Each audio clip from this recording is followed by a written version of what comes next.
मी 2002 पासनं पश्चिम नागपूरमध्ये काम करत आहे। बहुजन विचार मंचामार्फत मी काँग्रेसचे विचार तळागाळात प्रत्येक वॉर्डात मी रुजवण्याचं काम करत आहे।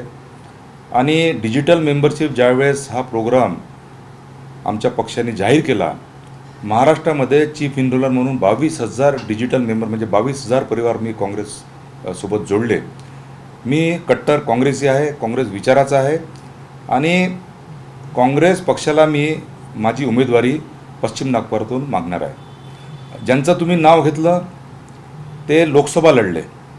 लोकसभा लढल्यानंतर विधानसभा लढाचा खरं तर त्यांचा प्रश्न नाही आहे।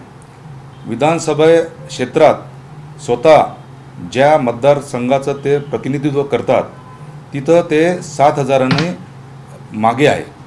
तर त्यांनी स्वतःचंही आत्मपरीक्षण केलं पाहिजे आणि पक्षांनी पण याचा विचार केला पाहिजे की जो उमेदवार लोकसभेमध्ये आपल्या क्षेत्रामध्ये 7,000नं भाजपाच्या मागं आहे, त्याच्या डायरेक्ट फाईटमध्ये म्हणजे वंचित आघाडी लढली नाही, MIM लढली नाही, आम आदमी पार्टी काँग्रेस आघाडीच्या सोबत होती, तर अशा उमेदवाराला विधानसभेची तिकीट देणं की माझ्यासारखा एखादा नवीन चेहरा जो कट्टर काँग्रेसी आहे, तळागाळात आहे, शिकलेला आहे आणि फक्त शिकलेलाच नाही, तो लोकांमध्ये मी जन आशीर्वाद यात्रेच्या माध्यमातून घराघरात मी पोहोचलेलो आहे।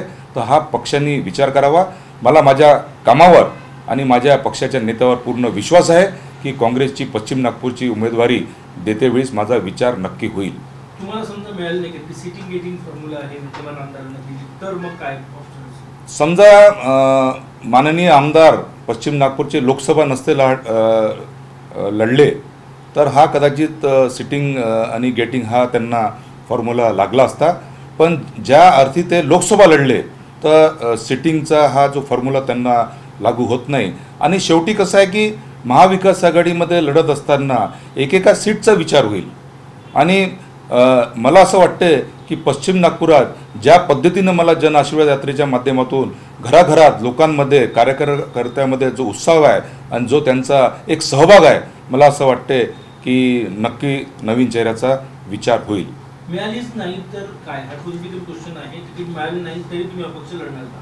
नाही, आजच्या परिस्थितीला मी तर फार आशावादी आहे, तसंही मी खूप आशावादी आहे आणि मला असं वाटतं की माझा विचार, कारण माझं काम ज्या पद्धतीचे मेळावे, ज्या पद्धतीचे मी काँग्रेसचे कार्यक्रम, मग ते राजीव गांधी जयंती असो, संविधान जागरचे कार्यक्रम असो, महात्मा गांधी जयंतीच्या वेळेस चा शांती मार्च असो, अशा वेगवेगळ्या कार्यक्रमातून जो मी काम करत आहे, मला असं वाटतं की निश्चितपणे माझ्यासारख्या उमेदवाराचा विचार होईल आणि लोकसभेमध्ये काँग्रेसला महाराष्ट्रामध्ये नवीन चेहरे दिल्यानंतर तो त्यांना जो प्रतिसाद मिळाला, जे त्यांना रिझल्ट मिळाले, मला असं वाटते त्याच लाईनवर काँग्रेसची उमेदवारी ह्या विधानसभेत जाहीर होईल आणि नवीन चेहऱ्याला निश्चितपणे संधी देईल असा मला पूर्ण विश्वास आहे।